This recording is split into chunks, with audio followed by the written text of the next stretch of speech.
দেখতেই পাচ্ছ আমার হেয়ার গুলো কতটা রাফ এবং ফ্রিজি হয়ে গেছে। এক ঝলকে আমার চুলগুলো কত সুন্দর দেখাচ্ছে, তাই না?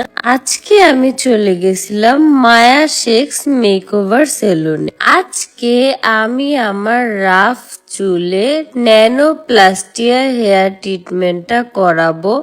দেখতেই পারবা যে তোমরা আমার চুলটা কত বেশি সুন্দর হয়ে গেছে। তোমরা সবাই জানো যে আমার অনেক অনেক ব্রাইডাল শুট করা হয়, যার কারণে আমার হেয়ারের উপরে অনেক কিছু যায়। এই অবস্থায় আমার চুলের জন্য ন্যানো প্লাস্টিয়া হেয়ার ট্রিটমেন্টটা একদম বেস্ট হবে। এর আগেও আমি মায়া শেখস মেকওভারের অনেক অনেক রিভিউ দেখেছি, তারপরে দেখেছি যে আমার বান্ধবী নাফাইসা নিশাও সেখানে গিয়েছে। এই ট্রিটমেন্টটা নেওয়ার পরে আমার ফ্রিজি চুলগুলো একদমই ঠিক হয়ে যাবে। হেয়ার ড্যামেজের প্রবলেমটাও কিন্তু সমাধান হয়ে যাবে, আমার সিল্কিনেসটাও কিন্তু ফিরে আসবে। চুলে যদি খুশকির সমস্যা থাকে সেইটাও কিন্তু দূর হয়ে যাবে।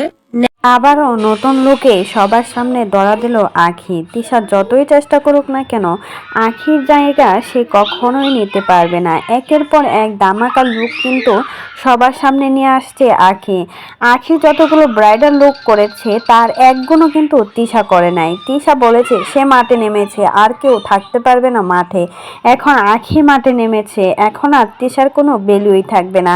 কারণ কয়েকটা ব্রাইডাল শ্যুট করে যে পরিমাণের অহংকার বেড়ে গেছে তিশার, তা আর বলার মতো নেই।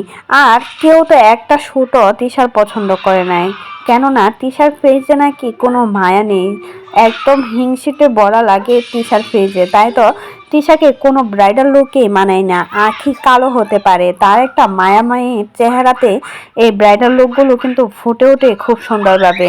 তাই তো আঁখির যে কোনো ব্রাইডাল লুকই সবার কাছে অনেক পছন্দ করে, আর সবাই মাসাল্লাহ বলতে বলে না। আর তিশার যতগুলো ব্রাইডাল লুক দেখা গেল সবগুলোতেই কমেন্ট বক্সে তিশাকে ওড়াদোড়া বকা দিচ্ছে সবাই।